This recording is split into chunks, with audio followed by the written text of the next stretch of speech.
छत्रपति शिवाजी महाराज, जिनकी हाइट लगभग 5.5 फीट के आसपास में थी, और अफजल खान, जिनकी हाइट लगभग 7-7.5 फीट की थी।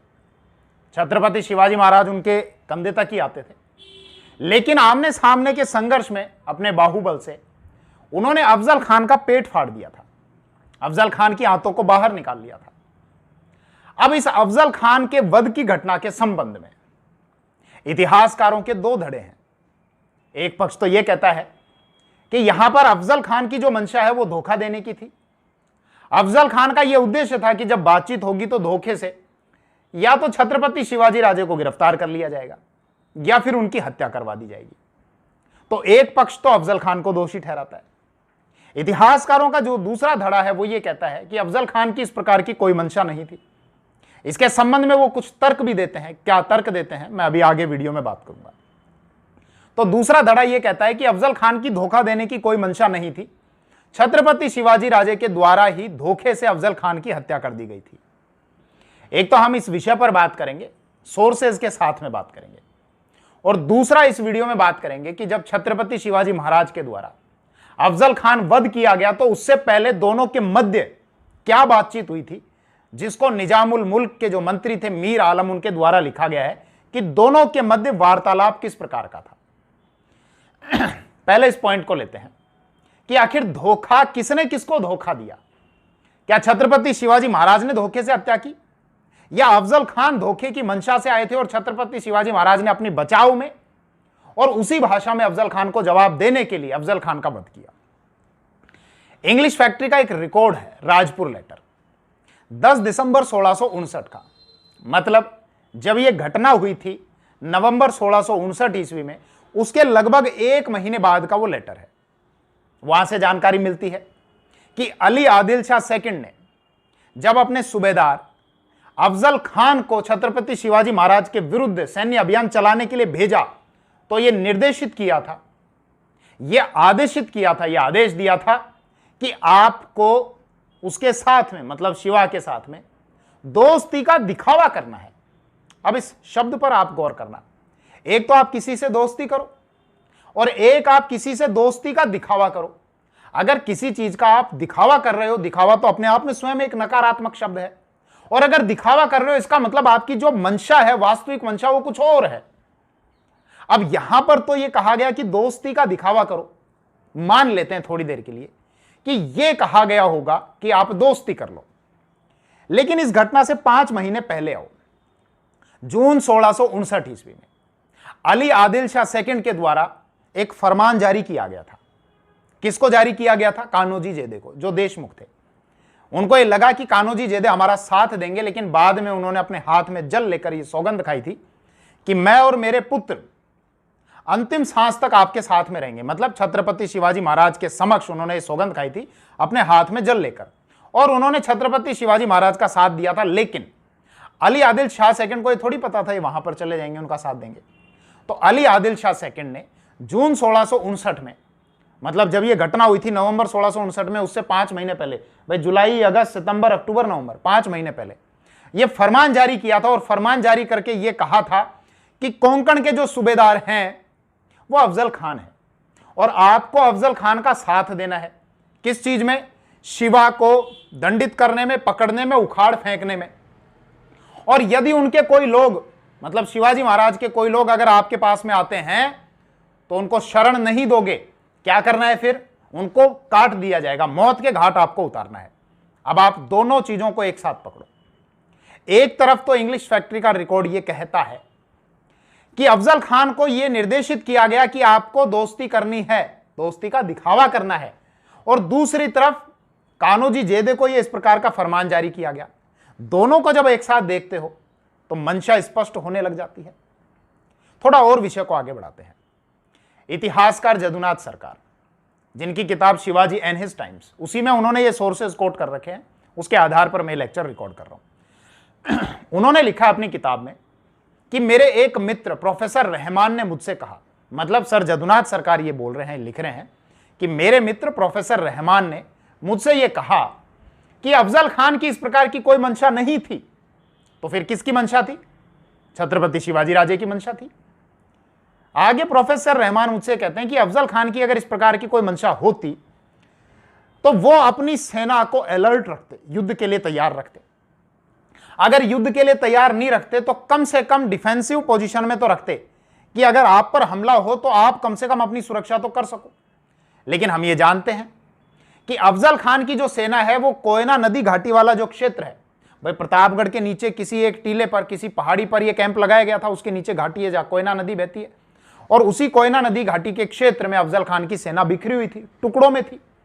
तो यही बात सर जदुनाथ सरकार के जो मित्र हैं प्रोफेसर रहमान, उन्होंने उनसे कही कि अगर वास्तव में अफजल खान की मंशा होती तो वो कम से कम अपनी सेना को अलर्ट मोड पर रखते, या अलर्ट मोड पर नहीं रखते तो डिफेंसिव पोजीशन में तो रखते ही रखते।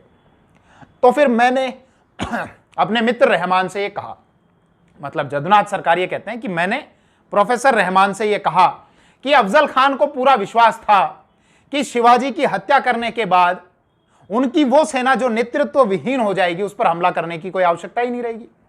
ठीक उसी प्रकार से जैसे 1639 ईस्वी में सेरा के जो शासक थे कस्तूरी रंगपा, अफजल खान ने उनको भी तो इसी प्रकार का आश्वासन देकर बुलाया था, संधि के बहाने बुलाया था, प्राणों की रक्षा का आश्वासन दिया था, और फिर क्या किया, कस्तूरी रंगपा की हत्या करवा दी थी। तो इसी प्रकार का विश्वास अफजल खान को था कि मैं उनको बुला लूंगा और छत्रपति शिवाजी राजे की जब हत्या कर दी जाएगी तो जो सेना नेतृत्व विहीन हो चुकी है उसके विरुद्ध हमारी सेना को अलर्ट मोड पर रखने की क्या आवश्यकता। आगे सर जदुनाथ सरकार यह भी लिखते हैं कि अफजल खान को यह भी नहीं पता था कि छत्रपति शिवाजी महाराज के द्वारा रातों रात बड़ी तेजी से नेताजी पालकर और मोरोपंत पिंगले के नेतृत्व में सैनिक टुकड़ियां वहां पर कोयना नदी घाटी के क्षेत्र में मंगवा ली गई हैं, और उन्होंने चारों तरफ से अफजल खान की सेना को घेर रखा है। यह बात उनको नहीं पता थी। हो सकता है अगर अफजल खान को यह बात पता होती तो वह अपनी सेना को वो अलर्ट मोड पर रख देते। अब थोड़ा सा और आगे बढ़ते हैं। मराठा क्रॉनिकल्स इस संबंध में यह कहते हैं कि छत्रपति शिवाजी महाराज ने अपने जासूसों के माध्यम से यह पता करवा लिया था कि अफजल खान की वास्तविक मंशा क्या है, और वास्तविक मंशा यह पता हुई कि जब दोनों के मध्य बातचीत तो होगी, किसके मध्य, छत्रपति शिवाजी महाराज और अफजल खान के मध्य जब बातचीत होगी तो वहीं पर उनको गिरफ्तार कर लिया जाएगा। यह इस प्रकार की मंशा थी।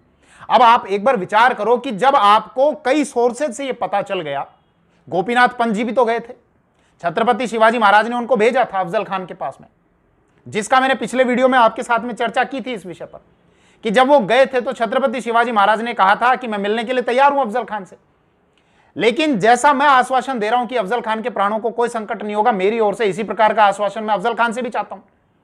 और जब गोपीनाथ पंत जी उनसे मिलने के लिए गए थे, इस प्रकार की संधि की मिलने की बातों पर चर्चा करने के लिए, तो गोपीनाथ पंत जी का यह वास्तविक उद्देश्य नहीं था अफजल खान से मिलने का। वास्तविक उद्देश्य था अफजल खान की सेना की स्ट्रेंथ पता करना, उनकी क्या रणनीति है वो पता करना, और साथ ही साथ अफजल खान की क्या मंशा है यह पता करना। और उन्होंने अफजल खान के जो सैनिक थे, जो अफसर थे, उनको सैनिक अफसर उनको घूस दी, और घूस देकर यह पता करवा लिया था कि जब दोनों के मध्य मुलाकात होगी तो वहीं पर उनको या तो गिरफ्तार कर लिया जाएगा या मौत के घाट उतार दिया जाएगा। अब आप ये सोचो, सारे सोर्सेस से जब ये बात बार बार क्लियर हो रही है कि आप मिलने के लिए जाओगे तो आपको या तो मौत के घाट उतारा जाएगा या आपको गिरफ्तार कर लिया जाएगा, ऐसे में क्या कोई व्यक्ति समर्पण करने के लिए चला जाएगा? अपनी आत्मरक्षा तो करेगा ना व्यक्ति। और इसीलिए उन्होंने अपनी आत्मरक्षा के लिए अपने एक हाथ में तो वागनख पहना, मतलब टाइगर के नाखून के समान दिखने वाला एक हथियार होता है जिसको मुट्ठी बंद कर लेते हैं, दिखता नहीं है, लेकिन खुलने पर जैसे बाघ के नाखून होते हैं इस प्रकार से वो खुल जाता है। और उसी से अफजल खान का पेट फाड़ दिया था, आंतें बाहर निकाल ली थी। कैसे निकाली थी पिछले वीडियो में मैंने आपके साथ में चर्चा कर ली, तो उसी विषय को मैं वापस रिपीट नहीं करूंगा इस वीडियो में। और दूसरा, उन्होंने अपने सीधे हाथ में बाजू के नीचे बिछुआ भी छिपा रखा था, उससे अफजल खान की कमर पर वार किया था। लेकिन कब वार किया था, आप एक बार इस पॉइंट पर भी गौर करना कि जब दोनों मिल लिए और मिलने के बाद जब दोनों के मध्य बातचीत हो ली, उसके बाद पहले बात करते हैं कि दोनों के मध्य बातचीत क्या हुई, उसके बाद फिर मैं इस पॉइंट पर आपको वापस लेकर आऊंगा। उससे भी क्लियर हो जाएगा कि धोखा किसने दिया और किसने बचाव के लिए वध किया। तो पहले बात कर लेते हैं दोनों के मध्य बातचीत क्या हुई थी, वार्तालाप क्या हुआ था। तो मीर आलम जो मंत्री थे निजामुल मुल्क के, उनके द्वारा जैसा लिखा गया है, जो लिखा गया, जिस रूप में लिखा गया उसको उसी रूप में आपको बता रहा हूं। वो लिखते हैं कि जो शामियाना था या जो टेंट या सरल भाषा में समझ लो जो तंबू है, वहां अफजल खान पहले से बैठे हुए थे। छत्रपति शिवाजी राजे जब वहां पर गए तो जाकर उन्होंने अफजल खान को मुजरा किया, मतलब सलाम किया। अफजल खान इससे पहले उनसे नहीं मिले थे, तो अफजल खान ने अपने दीवान कृष्णाजी भास्कर से पूछा। अभी कृष्णाजी भास्कर की मैं चर्चा करूंगा, जिनके द्वारा भी अफजल खान की ओर से उन्होंने ये लड़ाई लड़ी थी और छत्रपति शिवाजी महाराज पर उन्होंने वार किया था। मैं अभी लास्ट में चर्चा करूंगा। तो छत्रपति शिवाजी महाराज उनके सामने गए, मुजरा किया, जैसा लिखा हुआ है, सलाम किया। और अफजल खान ने अपने दीवान से पूछा कि क्या यही शिवाजी है? तो कृष्णाजी भास्कर ने कहा, जी हुजूर, यही शिवाजी है। तो अफजल खान ने उनको क्रोध दिखाया, छत्रपति शिवाजी महाराज को, और यह कहा कि तुम्हारी हिम्मत कैसे हुई इस जमीन पर, इन किलों पर अपना अधिकार करने की? तो छत्रपति शिवाजी राजे ने कहा कि मुझ पर क्रोध करने की बजाय, मुझे दंडित या प्रताड़ित करने की बजाय आपको तो मुझे पुरस्कार करना चाहिए, मेरी प्रशंसा करनी चाहिए, मुझे पुरस्कार देना चाहिए कि वो क्षेत्र जहां पर लुटेरे डकैत थे, मैंने उनका सफाया कर दिया इस क्षेत्र से और उसको डकैत विहीन बना दिया इस क्षेत्र को, तो इस कार्य के लिए मेरी प्रशंसा होनी चाहिए। तो अफजल खान ने कहा कि ठीक है, जो बीत गया सो बीत गया, अब एक काम करो, जो भूमि और जो किले तुम्हारे अधिकार में हैं उनको मुझे सौंप दो। तो छत्रपति शिवाजी महाराज ने पूछा, क्या इस प्रकार का मेरे नाम से कोई शाही फरमान है कि मैं इस भूमि को और इन किलों को अफजल खान को सौंप दूं? तो कृष्णाजी भास्कर ने बीच में आकर बोला, उन्होंने ये कहा कि आप इस समय खान साहिब की सुरक्षा में हैं, मतलब एक धमकी के तौर पर मान लो कि आप इस समय हमारी सुरक्षा में हैं, खान साहिब की सुरक्षा में हैं, और सबसे पहले आपने जो किया उसके लिए माफी मांगो, और माफी मांगने के बाद इस बात की उम्मीद रखो कि आपके नाम कोई शाही फरमान जारी किया जाएगा। छत्रपति शिवाजी महाराज ने कहा, माफी अफजल खान से? हम तो एक ही ओहदे के हैं भाई, हमारा दोनों का कद तो बराबर है, अगर ये सेवक है तो मैं भी सेवक हूं, हमारा दोनों का कद बराबर है, तो मैं कैसे माफी मांग सकता हूं? आगे मीर आलम ये लिखते हैं, लेकिन फिर भी शिवाजी महाराज ने कहा कि मैं आपकी बात को टाल भी तो नहीं सकता, मतलब अब कैसे बातों को घुमाया उन्होंने छत्रपति शिवाजी महाराज ने। कृष्णाजी भास्कर को कहा, पहले तो क्या कहा भाई, माफी कैसे माफी, हम दोनों तो एक ही तो ओहदे के हैं, बराबरी तो है कद में, लेकिन फिर भी कोई बात नहीं, आप कह रहे हो तो आपकी बात को मैं कैसे टाल सकता हूं। और ये कहकर जब वो आगे बढ़े, और आगे बढ़ने के बाद अब क्या हुआ, ये पिछले वीडियो मैंने आपको बताया था। हालांकि जब वो गए तो देखो, बाहरी तौर पर देखने पर अफजल खान हथियार से लैस नजर आते थे, उनकी कमर के सीधे और कटार बंधी हुई थी या तलवार बंधी हुई थी, जो भी। और छत्रपति शिवाजी महाराज को जब देखते हैं तो सीधे तौर पर कोई हथियार उनके पास में नजर नहीं आता था, लेकिन बताया मैंने, एक हाथ में वागनक था, मुट्ठी बंद थी, दिखाई नहीं देता था, और बाजू के नीचे बिछुआ भी था, कटार के तौर पर होता है वो भी था। अब जब वो गए तो आगे फिर किस प्रकार से, पूरी घटना बताने की बजाय केवल एक पॉइंट पर आपका गौर करूंगा। पूरी घटना तो बता चुका, कैसे पेट फाड़ा, फिर शंभूजी कावजी आए, जीवा मेला आए, सैयद बांडा ने छत्रपति शिवाजी राजे के सिर पर वार किया, इसके लिए तो पिछला वीडियो देख लेना।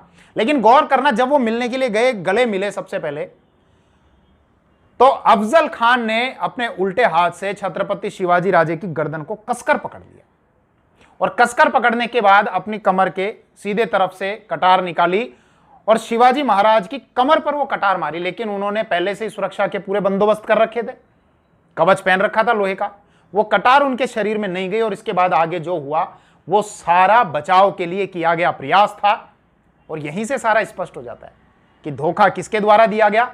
और छत्रपति शिवाजी महाराज ने जो व्यवहार किया था वो अपने बचाव के लिए, और अफजल खान जिस उद्देश्य से आ रहे थे उसी भाषा में अफजल खान को जवाब देने के लिए इस प्रकार का व्यवहार किया गया। खैर, आगे सारा हुआ, अफजल खान का वध कर दिया गया था। कृष्णाजी भास्कर के द्वारा छत्रपति शिवाजी महाराज के ऊपर वार किया गया था।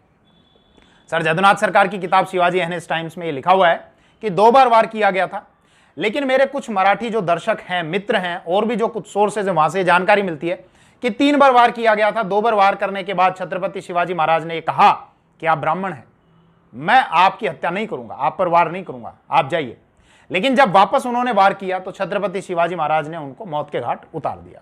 तो इस वीडियो में यह पिक्चर तो पूरे तरीके से क्लियर हो गई होगी, जैसा 2 इतिहासकारों के जो 2 धड़े हैं कि साहब धोखा इन्होंने दिया या इन्होंने दिया, या जो पिछला वीडियो मैंने बनाया था उस वीडियो में भी बहुत सारे लोगों के कमेंट्स आए हुए थे कि आपने बस एक पक्ष को रखा, जबकि अफजल खान की तो धोखा देने की कोई मंशा ही नहीं थी।